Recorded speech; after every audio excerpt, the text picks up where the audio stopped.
Les gars, écoutez attentivement. Ça va vous époustoufler. C'est incroyablement phénoménal.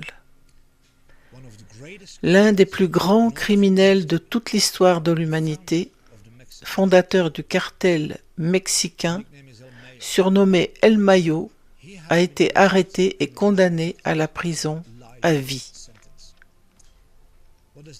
Qu'est-ce que cela signifie? Cet homme était responsable de la majeure partie du trafic de drogue dans le monde entier. La mafia fait pâle figure à côté de lui.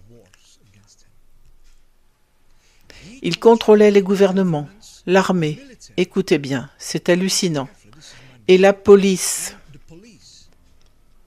de tous les pays du monde, ce qui lui a permis de faire passer sa drogue partout dans le monde.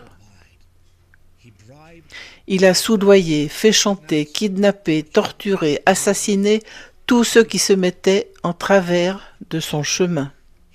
Il contrôlait littéralement les gouvernements, l'armée et la police de tous les pays du monde.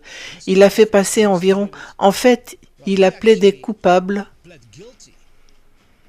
pour avoir trafiqué 1,5 million de kilogrammes seulement de cocaïne, 1500 tonnes. Sans parler de l'héroïne, du fentanyl et de la méthamphétamine qu'il a également trafiqué. Cet homme était le plus grand trafiquant de drogue de toute l'humanité. Trump l'a éliminé. Ce que cela signifie, les gens, est indescriptible. J'ai souvent dit dans mes vidéos que j'étais convaincu que l'ère des ténèbres et du mal touchait à sa fin. Et ceci en est la preuve vivante. Cet homme était plus puissant que l'empereur César à son époque, en guise de comparaison. Cet homme régnait pratiquement sur le monde entier et il a été arrêté et condamné à la prison à vie. C'est incroyable.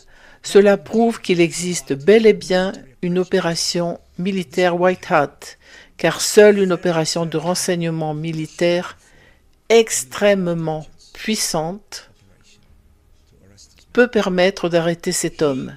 Il régnait sur tout le monde souterrain, à l'échelle mondiale, tel un fantôme. Personne ne pouvait l'atteindre, personne ne savait où il se trouvait, alors qu'il dirigeait le plus grand réseau criminel au monde.